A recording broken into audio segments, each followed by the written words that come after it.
dictated by these necessities.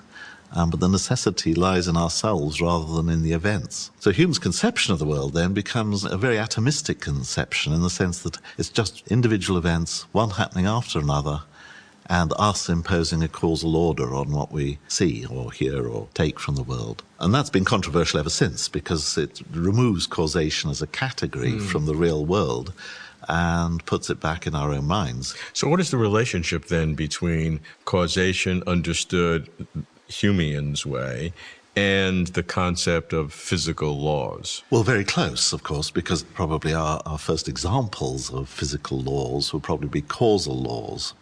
Take, say, the law of gravitational attraction in Newtonian physics. Bodies must attract each other with a force inversely proportional to the square of the distance between them. That's a causal law. And yet it's very hard to know in what the existence of that law consists, what kind of reality answers to that law.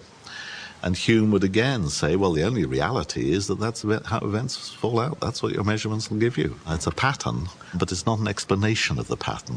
So to understand causation is how important in understanding our world? Well, I think we'd be very baffled, or we are very baffled, when we find things for which we can offer no causal explanation. Finding the regularities, the way things fall out, is, of course, integral to any scientific understanding of the world. I think the human mind is shaped that way. So, for example, in more primitive times, people looked at agency causation. They felt they understood themselves doing things. So if you've got agents doing things, that somehow explains things nicely. Spirits and gods and souls. Exactly. Now, of course, with the rise of modern science, we felt that we were on firmer ground saying how things cause things.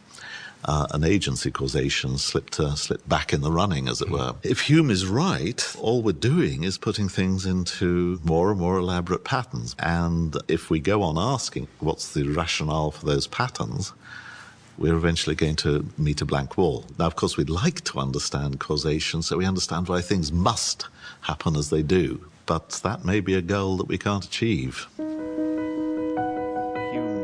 To Simon, causation is patterns composed by the human mind in response to regularities in nature.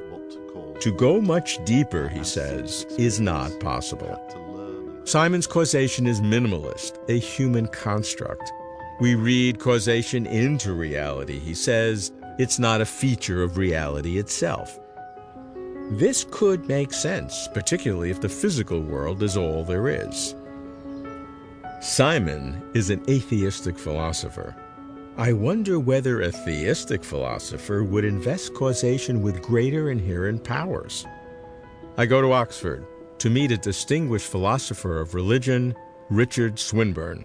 There are different theories of causation around. One very fashionable theory is due to Hume. According to Hume, causation depends on laws of nature, and according to this account, laws of nature are just the regularities of things. It's a pattern of events. Now, I think this is a mistaken account. I think the notion of causation is a basic one, and it cannot be analyzed in terms of anything else. And my reason for this is that we ourselves cause things, and our own causing of things can't be analyzed in this way. There's a distinction between basic actions and non-basic actions. Non-basic action is one which I do by doing a basic action. For example, if I pull a gun at somebody and shoot them, I shoot them by firing a gun at them. I fire the gun at them by pulling a trigger. I pull a trigger by squeezing my finger. But when you come to the action that I don't do by anything else, that's a basic action. The other's a non-basic action. Now, what is it to do a basic action? It's just to do the action. I don't do one action and hope it will be followed by the motion of my hand. There's no further action which I do. There is just causing. That's all there is. So that suggests that causing can't always be analysed in terms of exemplifying a regularity. And if that's right in this case, let's go back and see if we can't analyse causing in the case in the inanimate world where it does exemplify a laws of nature, also in this way. And I think we can. In ancient and medieval times, people didn't think of laws of nature. They just thought of individual things, such as the earth, having certain powers, e.g. to attract objects. Therefore, they thought of causation.